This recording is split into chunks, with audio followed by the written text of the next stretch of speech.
So today I've been playing around a little bit with the latest release of Rhino Linux. Rhino Linux is really cool because it's an Ubuntu-based distribution, but it's not Ubuntu-based as far as like a LTS kind of release. It is actually a rolling release version of Ubuntu, which again is rather interesting. One of the things about Rhino Linux is they have a lot of really cool customization to their desktop. They have a XFCE-based desktop that they call the Unicorn desktop. They have a lot of cool tools like Pacstall already installed. You can enable things like the Nala package manager, the front end to app, this really visually pleasing. They have a lot of cool stuff built into this distribution. You can see the screenshots. It's a very beautiful Linux distribution. And of course, right here on their homepage, Rhino Linux 2025.1 is out now. So they just had a release a few days ago. I've already downloaded the ISO and I've already installed this in a virtual machine. Now, I'm not going to run through the installation on camera because it's just the Calamares installer. If you've seen the Calamares installer, you know how it works. There's really nothing special with Rhino Linux and their version of the Calamares installer. Of course, it's customized, it's themed with their branding and everything. It actually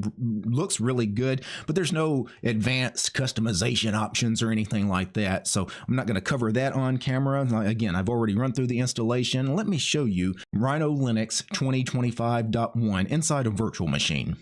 So when you first log into Rhino Linux for the very first time, you're greeted with this little welcome program. It says hello in a bunch of different languages, but let's go ahead and click Let's Start. And this is where you do some extra setup that's not part of the actual installer, but after you install and log in for the first time, you can turn on various things. For example, package managers. You have the ability to turn on Flatpak, Nix, Snap, and Appimage. For me, I'd probably just enable all of them, but if you're new to Linux and you're unsure about any of these, I would say definitely tick on Flatpak and Snaps, especially since it's an Ubuntu-based distribution. Just go ahead and turn on Flatpaks and Snaps.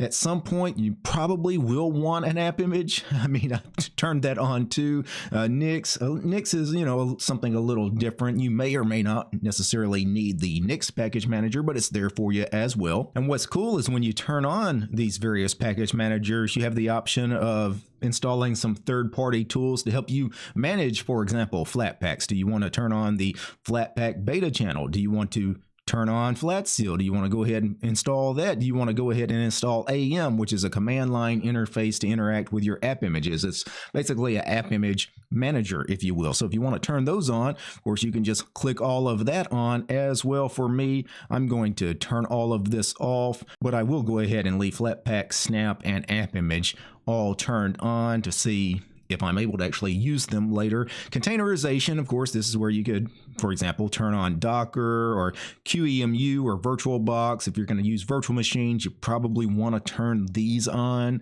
If you're not somebody that plays with virtual machines, then you won't need them. Now, since I'm already in a virtual machine and I won't be creating virtual machines in this virtual machine, I'm not going to turn on any of this. Then we have extra settings. Do you want to install Nala? That's ticked on by default, and I think that's a good decision, but you also have some other things you could go ahead and enable as well, such as Redshift, which adjusts your color temperature of your screen based on time of day. It's supposed to be better for your eyesight. For me, I'm going to leave that ticked off though. And let's go ahead and click next, and then it's asking for our authentication, so our sudo password. So let me enter my super secure password and hit enter. And you can see the changes are being applied. So right now it's installing Flatpak, it's installing Snapd, it's installing whatever dependencies it needs for me to be able to use Appimages on an Ubuntu-based distribution. It's also going to install the Nala package manager as well. It looks like all of that installed just fine, but then we get another pop-up asking for the sudo password once again, and this time the sudo password is needed to actually remove the setup program because you're only going to need to run it once. So let's go ahead and give it that, and now it says reboot now. Now a reboot is going to be necessary, especially since we installed Flatpak and Snaps. I believe they require a reboot to actually work. I could be wrong on that, but it's always a good idea to reboot just in case. And you can see we get this really nice flashy splash screen there. That's just like I think that's the Plymouth program, but the branding for Rhino Linux, just everything is themed really nicely. This is a very professional, polished looking desktop Linux distribution. It's one of the cleanest that I've seen in recent months. So one of the new things with this particular release of Rhino Linux is now they have this Hello Rhino Linux program. So it's your standard welcome app that's got some links to various things such as the Rhino Linux website, their blog, their Discord chat server, and of course documentation. And you have the little slider at the bottom to automatically launch this every time you log in or turn it off. The first time you look at this stuff, it's probably the last time you'll ever need this program really to launch on startup. So I would just go ahead and tick that off, and now you'll never see it again. Of course, you can always search for this in the menu system. Just look for Hello Rhino Linux is the name of the program. So after you're done with the initial setup, the first thing you're going to notice about Rhino Linux is just what a beautiful distribution this is. I love the wallpaper. I love these icons. I love the top bar. It's got kind of like a global menu here. It's a really polished, clean look, and it's amazing that this is an XFCE-based desktop. Again, they call this their Unicorn desktop. If you look at the left side dock here, the first three icons are kind of your most important ones as far as navigating around and doing things. You have your search bar, you have your application grid, and you have your desktop switcher. And all three of these have key bindings. The search bar, which is a program called ULauncher, just type Super S for search. So Super S gets you the launcher, and you can search for desktop applications, so just programs to run. You can also search files and directories, and you can also do a web search from ULauncher if you want to. So let's start with just searching for a file on your system. So if I search for my home directory, the tilde character, for example, this is going to list all the directories within my home directory plus files. Now, if you go to a directory, it's not going to do anything, but if you click on a file, it should open that file for you. I've created this test file here, and if I click on it from ULauncher, it opens this file, which I titled test, and you can see the text is testing 1, 2, 3. It opens this with, I guess, their default text editor. I guess they're using VS Codium, which is an open source stripped down version of VS Code that strips away all the Microsoft telemetry and everything. So that's kind of neat that they shipped that out of the box. And if I do Super S again to bring up ULauncher, if I type G and then DistroTube, which I did not spell DistroTube correctly. Let me do that again. G space DistroTube. So G space search query. That searches Google for that particular query. And there's plenty of things you could do. You could also do DuckDuckGo, for example. Well, actually, it doesn't look like they have DuckDuckGo enabled. I believe you can enable that in ULauncher. I know it's something that is able to be done in ULauncher. I guess they just use Google by default, which is okay. But they do have Stack Overflow turned on, so you could do SO space and then some search query, or they also had Wikipedia turned on. So wiki space and, Linux would get us, I'm assuming, the Wikipedia article on Linux. Firefox is not our default browser. Set it as the default browser. I'm not going to turn that on. I'm assuming though Firefox is meant to be the default browser on the system. They probably haven't had that hard coded as far as that variable set. It's because not everybody is probably going to use Firefox. Some people are going to, uninstall Firefox and install Chrome or Brave or Opera or whatever it is you want to use. For me, Firefox is a fine browser. Now let's talk about the application grid. Now that is hotkeyed to Super A. So Super A should bring up your overview, your dashboard, where all your applications, you could search through them. You can see there's a lot of stuff actually installed here in Rhino Linux. I'm not going to go over all of this stuff, but it's got a full desktop suite of applications. A lot of your standard XFCE applications are here. And then we have the desktop switcher, which is set to Super D. Now, there's nothing to switch to. I mean, I've got 2 desktops right now. We can add more as we open programs. Let's actually open a program. So let's open Thunar, our file manager. So now if I do Super D, I have the file manager on workspace 1, and then I have this empty workspace 2. Now I could open something and put it on workspace 2. Let's open the terminal. So Well, we've got this terminal window open, Super D again. One cool thing I can do is I can just drag this window here from the main view over into Workspace 2, and there it is. Click on Workspace 2, and now I'm in Workspace 2, and because now I'm using both Workspace 1 and Workspace 2, Workspace 3 gets created for me. So now I have this empty third workspace that I could use if I want to.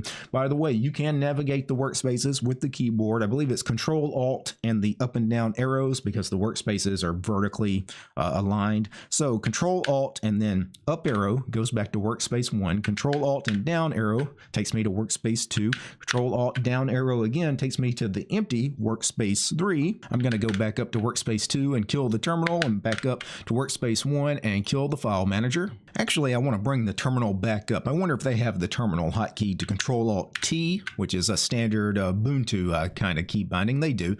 So Control-Alt-T brings up the terminal. Let me make it full screen, and I'm gonna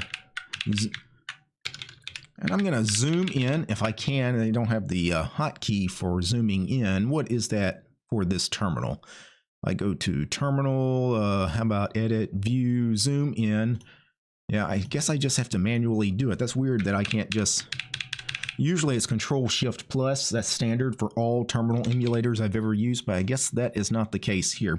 But anyway, I'm zoomed in a little bit here. If I do a quick uname-R, right now, as of this release, I haven't updated the system, but this shipped with 6.12.3 for the kernel. Now, obviously, being rolling release, there'll probably be a new kernel I could update to, but I'm not going to do that on camera. We mentioned that this comes with Pacstall installed. If you've never used Pacstall, again, it's like you're using an AUR helper, except of course the AUR is for Arch-based distros. Well, you kind of have an AUR-like repository for Debian and Ubuntu-based distros that this Pacstall program can use. And to search for things, you could do Pacstall-S to search for, well, we know that they're installing VS Codium, for example. I could search for VS Codium.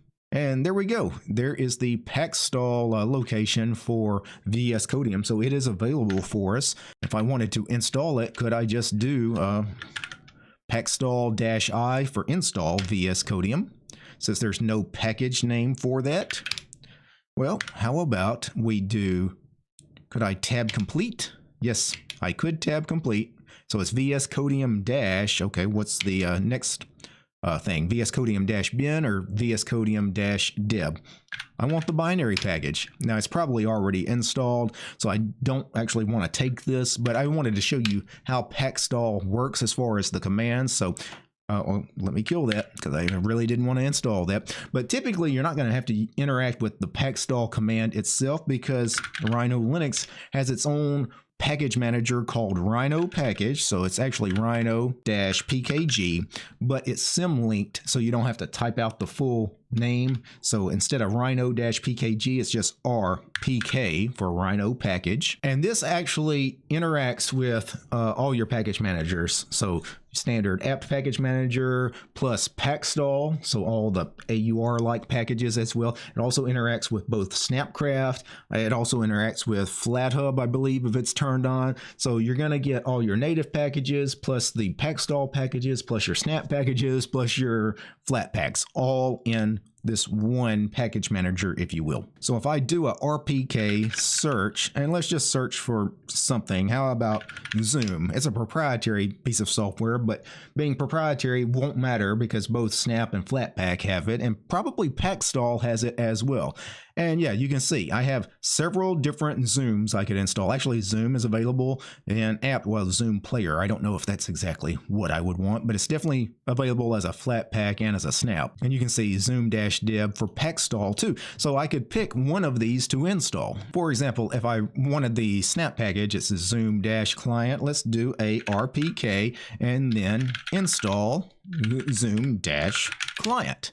Searching for exactly that package name, Zoom-client. It didn't find it in the Flatpaks or the Pacstall, but it did find it as a Snap. It's asking me to confirm that I really want that. And sure, but I'm going to decline. So really neat kind of wrapper around all of these different package managers. So RPK, cool program. That was RPK search to search for something, RPK install to install. It's RPK remove, name of package, to remove it. And of course, to update your entire system. RPK update, and I believe this should update all the package managers. So should update the native packages, the Pacstall packages, as well as snaps and Flatpaks. Although snaps and Flatpaks should auto update themselves anyway, but you can see I do actually have an upgrade available. I have 168 packages. Again, this is a rolling release, and it's been a few days since the ISO was released.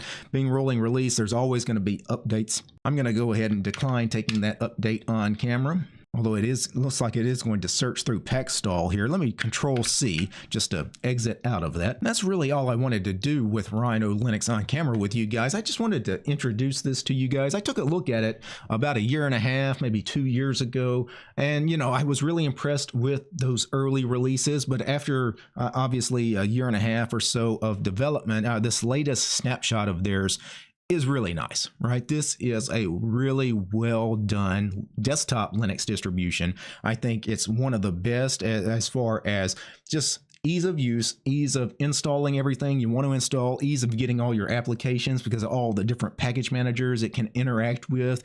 And yeah, it's just a good looking distribution as well. So for the folks that work on Rhino Linux, hey, this latest snapshot version 2025.1, job well done. Now, before I go, I need to thank a few special people. I need to thank the producers of this episode. And of course, I'm talking about Matt, Steve, Armor Dragon, Cap, Caveman, Darloff, Daedalus, George, Lee, Methos, Urian, Paul, Peace Arch, and Fedora, Riyadh, Teats for Less, Red Prophet, Roland, War, Gentoo, and Ubuntu, and Willie. These guys, they're my highest tiered patrons over on Patreon. Without these guys, this quick look at the latest release of Rhino Linux would not have been possible. The show's also brought to you by each and every one of these fine ladies and gentlemen. All these names you're seeing on the screen right now, these are all my supporters over on Patreon because I don't have any corporate sponsors. I'm sponsored by you guys, the community. If you like my work, please consider subscribing to DistroTube over on Patreon. Peace, guys.